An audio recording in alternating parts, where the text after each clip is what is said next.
Hi hello ನಮಸ್ಕಾರ, welcome back to my YouTube channel. 2026 ಬರ್ತಾ ಇದೆ. ಅದಕ್ಕೆ ತಕ್ಕಂತೆ ಎಲ್ಲರೂ ತಯಾರಿ ಇರಬಹುದು. ನಾನು ಹೊಸ ವರ್ಷದಲ್ಲಿ ಏನೋ ಒಂದು ಜೀವನದಲ್ಲಿ ಬದಲಾವಣೆ ಮಾಡ್ಕೊಳ್ತೀನಿ, ಏನೋ ಒಂದು ಅಚೀವ್ ಮಾಡ್ತೀನಿ ಅಂಥೇಳಿ ಎಷ್ಟೋ ಜನರ ಒಂದು ಕನಸನ್ನು ಪ್ಲ್ಯಾನ್ ಮಾಡ್ಕೊಂಡು ಇಟ್ಟಿದ್ದಾರೆ. ಇದೇ ಕನಸನ್ನು 2025ರಲ್ಲೂ ಮಾಡ್ಕೊಂಡಿದ್ದರು.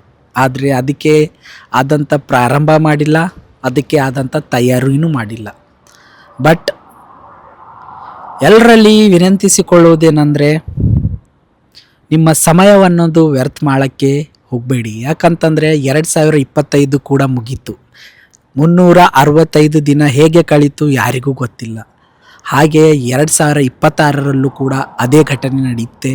ಅದಕ್ಕೋಸ್ಕರ ನೀವು ಏನು ಮಾಡಬೇಕಂತ ಹೊತ್ಕೊಂಡು ಕುಂತಿದ್ದೀರಲ್ಲ, ಆ ಕನಸನ್ನು ಯಾವ ರೀತಿ ನನಸು ಮಾಡಬೇಕು ಅಂಥೇಳಿ ನಿಮ್ಮ ಗುರಿಯ ಕಡೆ ಗಮನ ಇರಲಿ. ಎಲ್ಲರೂ ವಿಚಾರ ಮಾಡ್ಬೋದು, ಇವನೇನು ಕತ್ತಲಲ್ಲಿ ಹೋಗಿ ವಿಡಿಯೋ ಮಾಡ್ತಾವನೆ, ಜನರಿರಲ್ಲ ಯಾರಿರಲ್ಲ ಅಂಥೇಳಿ. ನೋಡಿ, ನನ್ನ ದಿನಚರಿ ನಿಮಗೆ ಹೇಳ್ತೀನಿ. ನಿಮಗೆ ಹೇಳಿದರೆ ಸಿಲ್ಲೆ ಆಗಿ ಅನ್ನಿಸ್ಬೋದು, ಅಥವಾ ನಗಪಾಟಿಕೆ ಆಗಿ ಇರ್ಬೋದು, ಕಾಮಿಡಿ ಆಗಿರ್ಬೋದು ನಿಮಗೆ. ಆದರೆ ನನ್ನ ದಿನಚರಿ ನಿಮಗೆ ಒಂದು ಸಾರಿ ತಿಳಿಸ್ಕೊಡ್ತೀನಿ. ಓಕೆ, ನಾನು ಬೆಳಿಗ್ಗೆ 6 ಗಂಟೆಗೆ ಹೇಳ್ತೀನಿ. ಆಮೇಲೆ ನನ್ನ ಸ್ನಾನವೆಲ್ಲ ಮುಗಿಸ್ಕೊಳ್ತೀನಿ. ಬಸ್ ಇರುತ್ತೆ 7:45. ಒಂದೇ ಒಂದು ನಿಮಿಷ ತಡವಾದರೂ ಕೂಡ ನಮ್ಮ ಬಸ್ ಮಿಸ್ ಆಗುತ್ತೆ.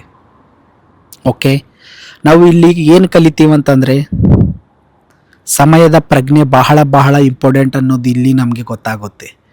ಯಾಕಂತಂದರೆ ಒಂದೇ ಒಂದು ನಿಮಿಷ ತಡವಾದರೂ ಕೂಡ ನಮ್ಮ ಬಸ್ ಮಿಸ್ ಆಗುತ್ತೆ. ಬಸ್ ಮಿಸ್ ಆದಾಗ ನಮ್ಮ ದಿನದ ಒಂದು ಸ್ಯಾಲರಿ ಕಟ್ ಆಗುತ್ತೆ. ಅದಕ್ಕೋಸ್ಕರ ನಾವು ಸಮಯಕ್ಕೆ ತಕ್ಕಂತೆ ಹೊಂದ್ಕೊಳ್ತೀವಿ ಇಲ್ಲಿ. ಓಕೆ, ಫಸ್ಟ್ ಆಫ್ ಆಲ್ ನಾನು 7:45ಕ್ಕೆ ಬಸ್ ಹತ್ತೀನಿ. ಬಸ್ ಹತ್ತ ತಕ್ಷಣ ಕಂಪ್ನಿಯಲ್ಲಿ ನನ್ನ ದಿನಚರಿ ಏನೇನು ಕೆಲಸ ಇದೆ ಎಲ್ಲ ಕೆಲಸಗಳನ್ನು ಮುಗಿಸ್ಕೊತೀನಿ.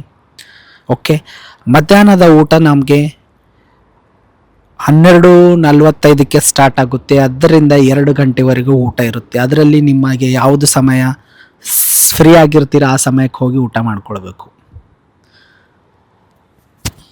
ಊಟ ಮುಗಿದ ತಕ್ಷಣ ನಮ್ಮ ಇರ್ತಕ್ಕಂಥ ಕೆಲಸಗಳನ್ನು ಮುಗಿಸ್ಕೊಳ್ತೀವಿ. ಆಮೇಲೆ 3 ಗಂಟೆಗೆ ನಮ್ಮ ಬ್ರೇಕ್ ಇರುತ್ತೆ, ಅಂದರೆ ನಮ್ಮ ಡ್ಯೂಟಿ ಫಿನಿಶ್. ಮತ್ತು ನಾವು 3 ಗಂಟೆಗೆ ಪಂಚೌಟ್ ಮಾಡಿ ಹೊರಗಡೆ ಬರ್ತೀವಿ. ಹೊರಗಡೆ ಬಂದಾಗ ಮತ್ತೆ ಬಸ್ನಲ್ಲಿ ಕುಂತು ರೂಮ್ಗೆ ಬರ್ತೀವಿ. ರೂಮ್ಗೆ ಬರುವತ್ತಿಗೆ 3:45 ಆಗುತ್ತೆ. ಅದು ಮಧ್ಯಾಹ್ನದ. ಓಕೆ, 3:45 ಬಂದೆ. ಮತ್ತೆ ನಮ್ಮ ಡ್ರೆಸ್ ಎಲ್ಲ ಚೇಂಜ್ ಮಾಡಿ ಫ್ರೆಶ್ ಅಪ್ ಆಗಿ ರೆಸ್ಟ್ ಮಾಡಬೇಕಲ್ಲ. ನಾವು ಸ್ವಲ್ಪ ಮಟ್ಟಿಗೆ ರೆಸ್ಟ್ ಮಾಡಬೇಕು. ಮತ್ತು 6:45 ಸಾಯಂಕಾಲಕ್ಕೆ ನಮ್ಮ ಬಸ್ ಬರುತ್ತೆ. ಮತ್ತೆ ಪುನಃ ನಾವು ಕಂಪ್ನಿಗೆ ಹೋಗಬೇಕು 7 ಗಂಟೆಗೆ ಡ್ಯೂಟಿಗೆ, ಸಾಯಂಕಾಲದ 7 ಗಂಟೆ.